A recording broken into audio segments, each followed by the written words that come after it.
Okay, bismillahirrahmanirrahim. Kita mulakan kelas tak rasmi kita.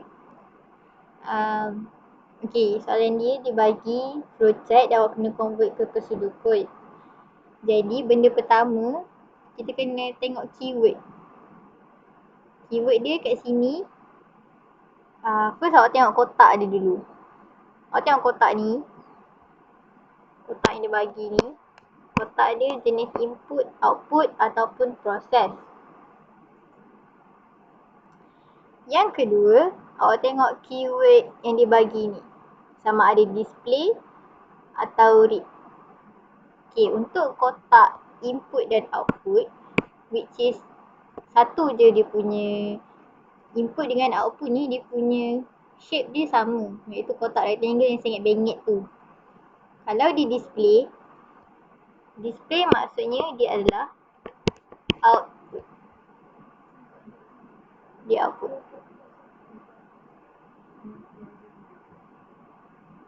Output. Okay, kalau di read maksudnya di input. Macam kita tahu read tu baca read. Bila kita baca ada banyak ilmu masuk dalam kepala otak kita. Walaupun tak melekat tapi dia masuk. So di input. Display maksudnya kita papar. Papar maksudnya kita beri. Bila beri dia jadi output. Awak kena ingat dua keyword tu. Penting. Okay. Lepas kita dah kenal pasti sama ada di input atau output. Okay, awak tengok dekat tepi ni saya ada bagi nota. Kalau input macam mana prosedur code dia. Kalau output macam mana prosedur code dia. Okay, kita boleh mula menulis kita punya prosedur code. Prosedur code kita kena mulakan dengan start dan habiskan dengan end. Lepas dah buat start tu, kita kena anjakkan dia ke tepi sikit. Macam kalau dalam Word, awak tekan tab. Tab tu dia akan bawa dia ke tepi. Macam awak paragraf baru lah kan.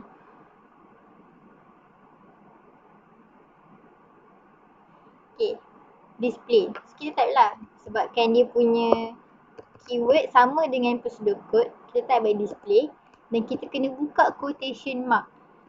Kenapa kita kena buka quotation mark ni? Sebab dia adalah ayat. Ayat ataupun dalam programming language, dia dikenali sebagai string. Maksudnya dia adalah ayat yang kita berikan kepada user. Arahan yang kita beri. Jadi kita kena buka quotation mark. Okay, lepas tu kita tulislah apa yang dia nak tu. Please enter your age and monthly income. Okay. Lepas tu, the next arahan adalah read age and also earning. Maksudnya kita nak inputkan age dan earning sebab dia minta umur dan juga monthly income. Okay. Macam yang saya bagi tahu untuk input dekat nota tepi ni kita guna get. So kita type get huruf besar, get age, comma, earning. Kenapa kena comma earning? Sebab kita ada dua benda yang kita minta. Ini benda pertama dan ini benda yang kedua. So kita minta umur dan kita minta dia punya income. Okay. Seterusnya kita tengok. Dia pergi ke tengok arrow ni. Arrow ni pergi ke diamond bawah ni. Diamond bawah ni. Dia tak pergi ke sini. Dia pergi ke sini. Okay, diamond ni untuk flowchart dia dikenal pasti sebagai control selection. Control selection ni ada tiga. Satu, one way selection ataupun macam single selection lah. Saya lupa apa nama dia. Minta maaf lah. Single. Macam saya single. Okay, tak ada lagu je. Okay, single. Bila single tu maksudnya dia ada, bukan single, dia continuous selection sebenarnya. Okay, continuous selection. Sekejap. Sorry. Dia adalah, okay, untuk selection, untuk control dia ada tiga. Pertama, continuous selection. Continuous selection ni, bila dia punya flow untuk proses dia satu je. Maksudnya, lepas satu proses, pergi satu proses yang lain. Lepas satu proses, dia turun satu proses lagi. Itu untuk continuous selection. Tapi kalau dia ada macam two-way selection, macam two-way ataupun lebih dari satu multiple selection, dia akan guna kotak diamond di mana dia punya output dia ada, bukan output, dia macam condition dia ada dua je output, sama ada true atau false. Ada dua. Ni macam two-way selection ke ataupun multiple selection. Maksudnya lebih dari satu syarat. Bila dia ada syarat, dia ada dua output sama ada true or false. Okay. Dia akan guna kotak diamond ni. So kalau awak guna kotak diamond, the keyword yang awak kena hafal adalah dia akan start dengan if. So semua condition sama ada continuous, two-way atau multiple, dia akan start dengan if. Jadi kita mulakan if kita. So if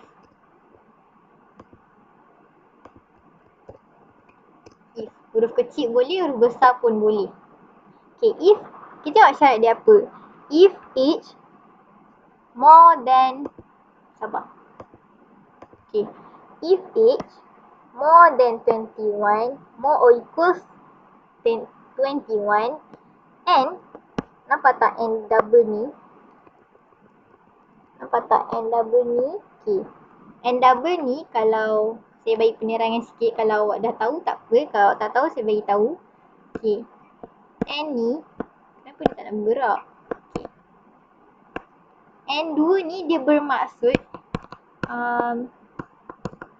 awak tahu tak n yang boolean? Tak apalah, saya beritahu je lah. Okay, dia macam kita nak tengok syarat. Adakah A betul dan B juga betul. Maksudnya dia kena menepati dua-dua syarat. Macam mana saya nak beritahu lah. Dia macam ni. Kita buat table. Kita buat table true or false. Kita insert table dulu. Okay, kita insert table. Ada true or false, 1O. Macam ni lah kononnya. Okay. Mana table dia? Mana table dia hilang? Okay, dia masuk kat sini lah. Kenapa dia tak nak buat table? Okay, kat sini. Dia kita tambah satu table sebenarnya. Tak apalah. Okay. Kita ada true, false, and also n. Okay.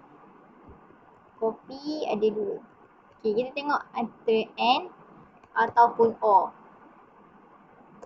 N simbol dia macam ni. Kalau or simbol dia yang dua ni. Nanti awak akan jumpa, tapi bukan sekarang. Oh, dekat sini rupanya. Okay. Kalau syarat pertama adalah true, ni bukan true or false. Ni macam syarat lah. Condition. Condition pertama. Ni condition kedua. Kalau condition pertama true, condition kedua pun true, result dia akan jadi true. Perumpamaan dia macam awak darab. Okay, dia macam kita try guna nombor untuk senang awak tengok. Sini cakap macam keling kan. Okay. Multiple. 1 darab 1 equals to 1. Okay. Kalau 1 darab dengan kosong, dia equals to kosong. Okay, next. Kosong darab dengan 1 akan dapat kosong. Kosong darab dengan kosong pun dapat kosong. Okay, kalau awak confuse, pemahaman dia macam ni. 1 tu adalah true, manakala kosong adalah false. Okay. Bila dia guna n, bermaksud dia nak kedua-dua condition true. Dia tak boleh salah satu false. Maksudnya, kalau awak tengok dekat sini, dekat sini ni. Awak tengok dekat yang age 21 and earning less than 2,000, Maksudnya kalau umur dia 21 tapi pendapatan dia lebih daripada 2,000, maksudnya satu true, satu false. So tak boleh. Dia kena umur dia lebih atau sama dengan 21 dan pendapatan dia kurang dari 2,000. Baru dia menepati syarat N. Ingat tau, N dia kena semua true. Dia tak boleh false. Okay. Kalau O pula, dia macam pairing tau. True N dengan O ni. Okay. Kalau O, awak boleh umpamakan dia macam tambah. Okay. Kalau 1 tambah dengan 1, dia akan jadi 1. Dia tak jadi 2. Ni dia macam pelik sikit. Dia 1 tambah 1 jadi 1 lah. 1 tambah 0 jadi 1. 0 tambah 1 akan jadi 1 juga. 0 tambah 0 baru dia jadi 0. Sama macam tadi, 1 adalah true, manakala 0 adalah false. Okay. Untuk penggunaan OR, dia boleh salah satu salah. Kalau awak tengok kat sini kan, kalau true jumpa dengan false, dia still dapat true. False jumpa true pun dia still dapat true. So kalau kita gunakan dekat kita punya condition ni, kalau kita buat age more or equals than 21 or earning less than 2,000, maksudnya dia punya umur ni dia boleh lebih dari 21 ataupun kurang dari 21 ataupun pendapatan dia boleh lebih dari 2,000. Jadi itu macam dah jadi salah untuk prosedur kod awak ni. Jadi condition dia if, awak salin je balik, if age more or equals than 21 and ataupun awak buat macam ni, and atau awak tulis dia punya N tu, earning less than 2,000. Okay, yang ni awak ikut apa yang lecturer awak ajar. Kalau lecturer awak ajar tulis guna kod, dan awak guna kod. Kalau dia ajar tulis perkataan, tulis perkataan macam ni. Okay, lepas if, tengok nota ni, kena ada then. Maksudnya kalau ni maka, kalau A maka apa yang akan terjadi. Okay. Bila awak masuk if, awak kena jarakkan lagi sikit supaya kita tahu dia tengah buat proses tu dalam if. Okay. Pertama, if dia adalah true. Setiap if, kita akan masukkan true dulu. False ni pilihan kedua. Apa-apa pun kita tengok yang betul dulu. So, if true, dia akan dapat special allowance equals to 800. So, salin balik. Special allowance equals to 800. Maksudnya kita masukkan nilai 800 ni ke dalam special allowance. Macam tu lah. Okay. Lepas tu, apa yang terjadi kalau dia salah? Okay. Bila dia salah, kita kena letak else. Else. Okay. Lepas tu, kalau perasan dekat sini, okay, dia ada satu lagi condition kat sini. Dia jumpa satu lagi condition. Lepas dah jumpa else, dia jumpa condition lagi satu. So, awak kena buat lagi satu if.